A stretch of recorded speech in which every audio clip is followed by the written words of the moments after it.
At first, it really did seem harmless. They'd text occasionally, maybe comment on each other's posts.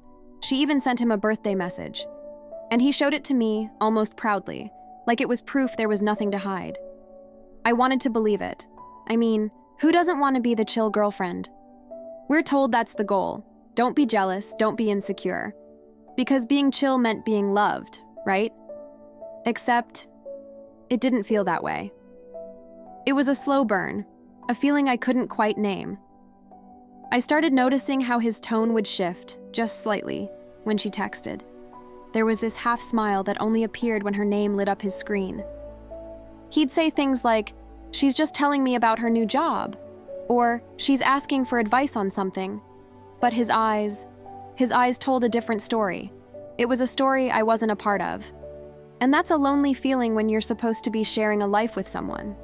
Then came the small things, the little red flags that are so easy to dismiss. He stopped calling me babe when we were out with friends, especially his friends.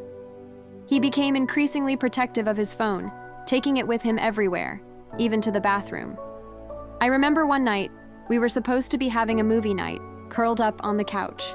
His phone buzzed, and like a reflex, he flipped it over, screen down, pretending not to care. But my heart was already pounding in my chest. The air in the room suddenly felt heavy. He got up, saying he was going to the kitchen to get some water.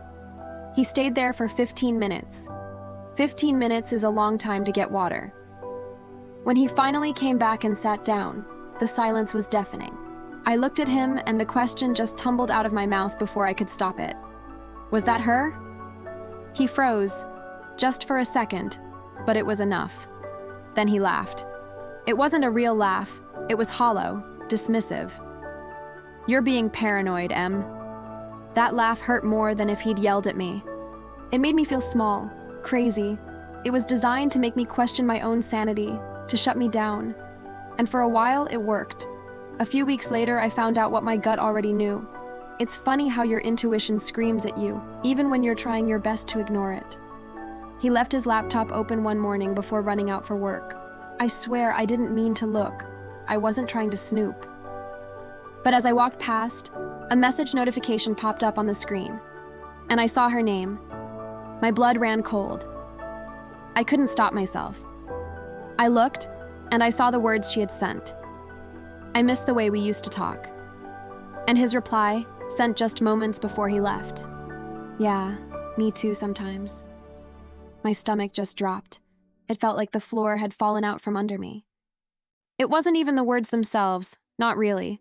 It was the softness in them, that kind of quiet, private tenderness you only use when you're still holding on to someone. And in that one instant, every "she's just a friend," every "you're being paranoid," every single excuse felt like a lie. A lie carefully rehearsed to keep me quiet, to keep me in my place, while he kept his options and his heart open elsewhere. That night, I confronted him. I was terrified, but I knew I couldn't live with that feeling in my gut for another day.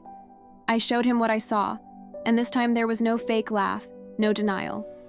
He just looked at me, and his silence was the loudest confession. He said, "I can't help it if she still means something to me." And I remember standing there, in our living room, and it felt like all the air had been sucked out of the room. A strange clarity washed over me. I realized I wasn't angry because he still had feelings for her. I was angry at myself. I was angry because I kept shrinking myself to make him comfortable. I had told myself I was being secure, open-minded, modern. I was playing the part of the cool girlfriend so perfectly. But the truth was, I was just scared. I was terrified of losing him. I was scared to be labeled as too much or crazy.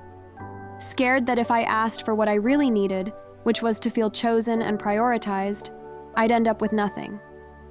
And guess what? I lost him anyway. Not because I wasn't enough, but because in that moment, I finally decided that I was. I was enough to deserve a love that didn't have ghosts in the closet. I was enough to deserve a partner who wasn't secretly missing someone else. Now, when I look back and I think about that version of me, the one who kept swallowing her pain, her intuition, her needs, just to be seen as understanding, I just want to wrap my arms around her. I want to hug her and tell her, you are not paranoid. Your feelings are valid. You don't have to compete with ghosts. You don't have to fight for a space that should already be yours. If someone truly values you, they will make you feel chosen, not compared. They will build a fence around your relationship to protect it, not leave the gate wide open for the past to wander in. Because real, true love isn't about being the most chill, or the least jealous, or the easiest to be with. It's about safety. It's about emotional safety. It's knowing that you can be vulnerable, that your heart is secure, that you are the one. And the moment you feel like you're fighting for space in someone else's heart, it's already too crowded. It's time to pack your bags and find a space that's all yours. If you've ever loved someone who made you feel like a backup story, like you were just a chapter while they were still rereading a previous one, I want you to remember this. You were always the main character. It's time to start living like it. This is MK, and this was my story. Thank you for listening. If this resonated with you, I'd be so grateful if you'd subscribe and join our community. See you in the next one.